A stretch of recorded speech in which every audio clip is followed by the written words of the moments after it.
All right, so today we're diving into a topic that's pretty profound, I'd say, wouldn't you? Miracles. Yeah, definitely a big one. You've brought us excerpts from A Course in Miracles, and I gotta say, just the backstory on this one, two Columbia University professors claiming to receive this, profound spiritual text. Right. I mean, that's not really where you expect that kind of thing to come from, is it? Not really the place you think of as a hotbed of mysticism. Exactly. Yeah. Okay, so where do we even start with something like A Course in Miracles? Well, I think the origin story is definitely attention-grabbing, but what I find really fascinating is how this book, it kind of redefines the whole concept of miracles, you know? Yeah, because when I think of miracles, I think big, like parting of the Red Sea kind of stuff. Yeah, exactly, defying the laws of nature. But A Course in Miracles, it takes a different approach. It does. It seems to be connecting miracles more with love, right? Right. Which is not what usually springs to mind. You got it. The Course actually states that miracles are, get this, natural expressions of love. Okay. And here's where it gets really interesting. It argues that every expression of love is a miracle. Every single one. Yeah. Regardless of scale. No matter how big or small. Like, it doesn't even matter how it looks on the outside. So even something like, I don't know, helping someone with groceries or just like truly listening when a friend's going through something. Those are miracles. Precisely. The Course emphasizes that with miracles, there's no difficulty level. Right. It's all about the source, the intention. Okay. If it's coming from genuine love, then boom, it's a miracle. Simple as that. Okay. I'm starting to see how this challenges the way we usually think about miracles. But, in the excerpts, there's also a lot about forgiveness. How does that fit in? Yeah, forgiveness is huge in A Course's whole philosophy. It basically argues that the world as we see it, the one we experience every day, it's kind of an illusion. An illusion? Yeah, it's shaped by our fears, judgments, and this belief that we're separate. Separate from each other, from God. From each other, from God, from that kind of underlying unity. We're buying into this illusion of separation. So it's like we're looking at the world through like a distorted lens. Exactly. And because of this distortion, we see sin as this terrible thing. But the Course says that sin is just a lack of love. Huh. A lack of love. Right. It's something to be corrected, not punished. Right. And that's where forgiveness comes in. Yes. Forgiveness is the key to correcting that perception, like cleaning the lens, right? When we forgive, truly forgive, we're releasing ourselves and others from this illusion of guilt and separation. Wow. It lets us remember our true nature as the Course sees it, Beings of love, connected to something so much bigger. That's a powerful idea. Yeah. But how does this actually play out? How do we apply this forgiveness in our daily lives? Especially when there's conflict, hurt feelings, Well, it starts with a really fundamental shift in perspective. Imagine you're arguing with someone in your family, right? And it always escalates, same fight every time. A Course in Miracles would say, look, beneath the anger, beneath the frustration, both people actually just want love. They're just expressing it in this really messed up way. So instead of seeing them as the enemy, you're trying to see the pain that might be driving their actions. You got it. It's not about saying hurtful behavior is okay. It's about choosing to see the good, that divine spark, even if it's buried under a lot of hurt and ego.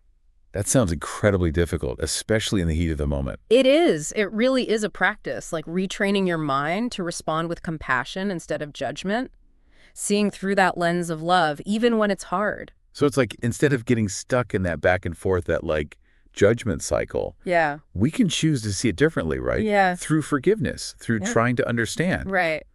But how does that connect to miracles? Because it still seems like we're talking about what's going on inside us, not, something miraculous happening out there. I love that question because it gets to another really important idea in A Course in Miracles, shifting our perception. The Course talks about how we normally see the world through our senses, Right. but then it contrasts that with what it calls the vision of Christ. Okay, so we've got our everyday perception, which, like we were saying, can be kind of messed up by fear, judgment. Exactly. And then there's this other level, the vision of Christ. What's that actually mean in this context? Good question. So the Course isn't talking about a specific religious figure here. It's more about a state of mind. It's like seeing through the eyes of love, Okay. recognizing that divine spark in everyone, including yourself.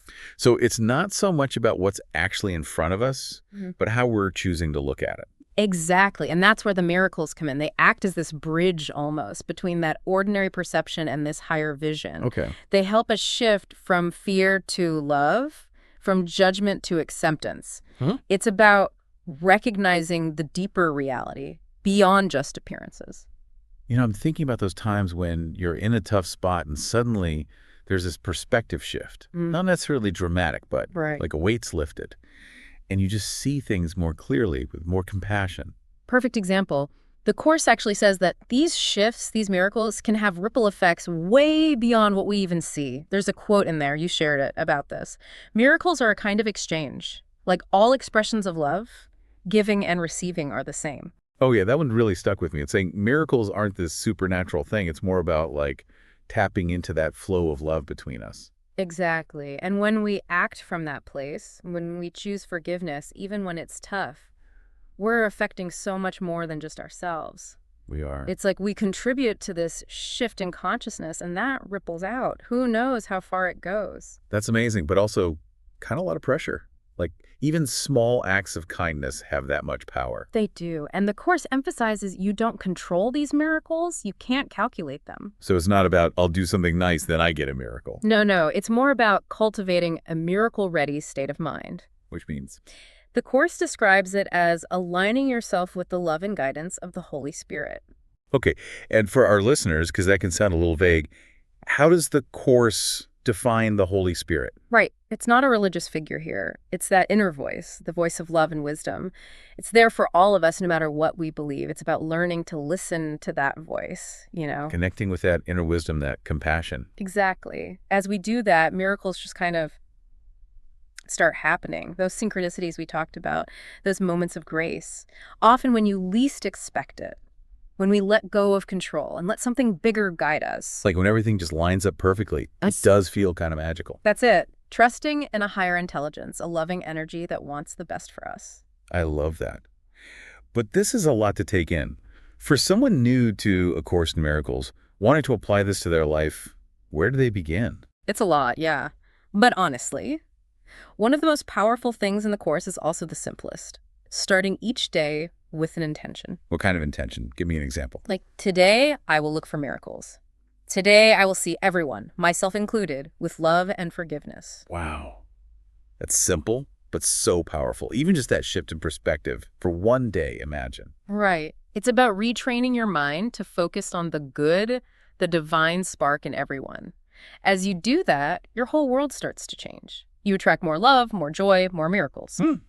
When you put it like that, it doesn't sound so impossible. Right. Maybe miracles aren't this distant thing. Yeah. Maybe they're closer than we realize. Maybe they're in every breath, every encounter, every act of kindness, just waiting for us to really see them. I love that. So as we're wrapping up this deep dive into A Course in Miracles, anything else you want to leave our listeners with to think about? There's something in the preface that really jumped out at me. You were saying something in the preface of A Course in Miracles really caught your eye. Yeah, it's the part where Helen Schuckman, one of the professors who wrote it down, Okay. she talks about how uncomfortable the whole process was sometimes. Really? Huh. That's interesting. Because if this message is all about love and peace, why the discomfort? Well, that's a question the Course actually addresses. It suggests that our ego, it kind of hates the idea of miracles. Whoa, how so? Well, miracles, they mean letting go of control and separation. That's not what the ego wants. So the ego likes things the way they are, even if it's fear and limitation, Yeah. all that. Exactly. The ego loves the illusion that we're separate from God, from each other. Right. Miracles, they blow that whole thing apart. They remind us that we're connected. So that resistance that Schuckman felt, that discomfort, it's like the ego putting up a fight. Because it knows if we choose love, forgiveness, its power starts to fade. Exactly. There's that saying, the truth will set you free, but first it'll make you miserable. Haha.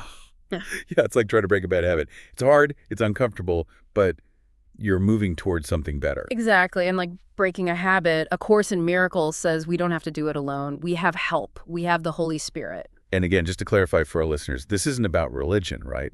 How does the Course talk about the Holy Spirit? It's that inner voice of love, of wisdom. It's there for everyone, regardless of your beliefs. It's about connecting to that guidance, that love that's always with us. Okay, that makes sense. So if we can face that discomfort, be willing to question the ego's need for control, embrace forgiveness, even when it's really hard, then we open ourselves up to like a whole different reality where miracles are possible. More than possible. They become the norm. That's the paradox, right? The less we try to control, the more we forgive, the more we love, especially when it's tough. That's when miracles happen. Wow. This whole deep dive into A Course in Miracles has been amazing. We've covered so much.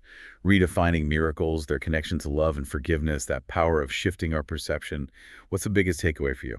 For me, it's always that line from the Course. Nothing real can be threatened. Nothing unreal exists. Herein lies the peace of God. It just reminds you, underneath it all, the fears, the judgments, there's this deeper reality.